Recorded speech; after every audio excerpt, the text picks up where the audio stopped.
Hi there. I haven't stopped learning languages. I finished my 90-day challenge where I was focusing on learning Korean and uploading videos every day. And for the last little while, I've been doing other things. And in particular, I've been starting to spend more and more time on Ukrainian because I'm following the events in Ukraine. I'm watching various Ukrainian television stations. And television programs. Some of the discussions are in Russian, a lot are in Ukrainian, so I want to be able to understand more and more of it. So what I've done is I've got a link and I'm using the Hebrew slot because I have no immediate plans to learn Hebrew. And there's no way that a Ukrainian word could be confused for a Hebrew word, so that I won't be messing up, the hints that we cache. In other words, if I were to save words, it might show up for someone else who is learning that language, but Hebrew and Ukrainian, they're not going to be confused because it's a completely different writing system. And so I just grab articles from various Ukrainian news sites, import them into link, click on the words that I need, go to Google Translate.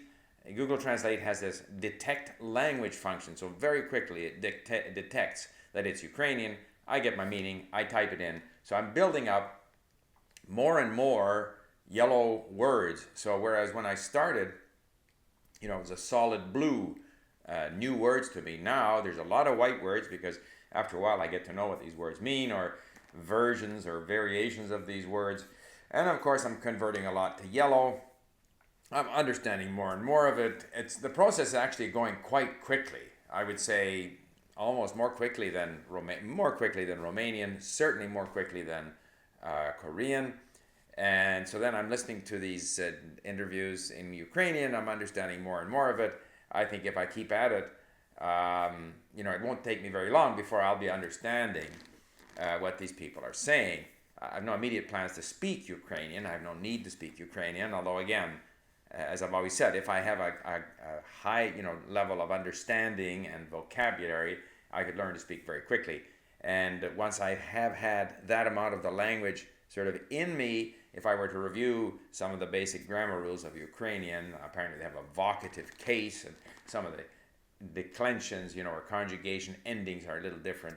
Some other things, I'm sure there are other things that are different from Russian. I'll find those out afterwards, but I don't need that kind of detail in order to understand what I'm reading and listening to. And of course, I was at my Japanese restaurant for lunch where there are Koreans in the kitchen there that I talked to. It's sort of like an open kitchen.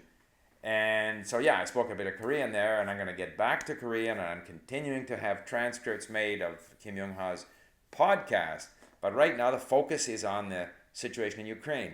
And not only is my Ukrainian improving, but my Russian is improving more and more, because when I hear Russian now, after listening to Ukrainian, which I kind of foggy understand, the Russian is crystal clear, so that I'm improving in both those languages.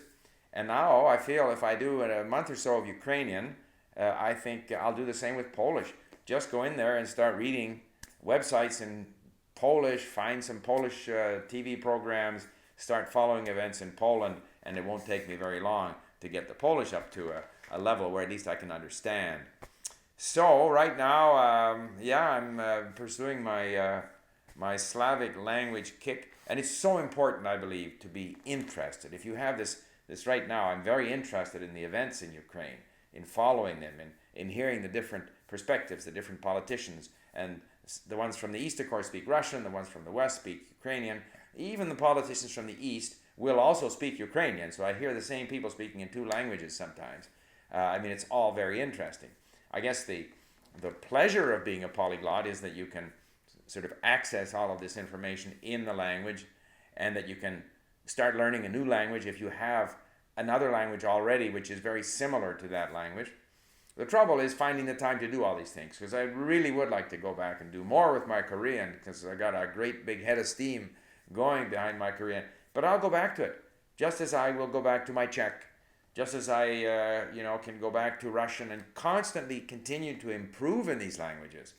So Ukrainian, Korean, I'll be using these languages in different ways, accessing different sources of information for many, many years.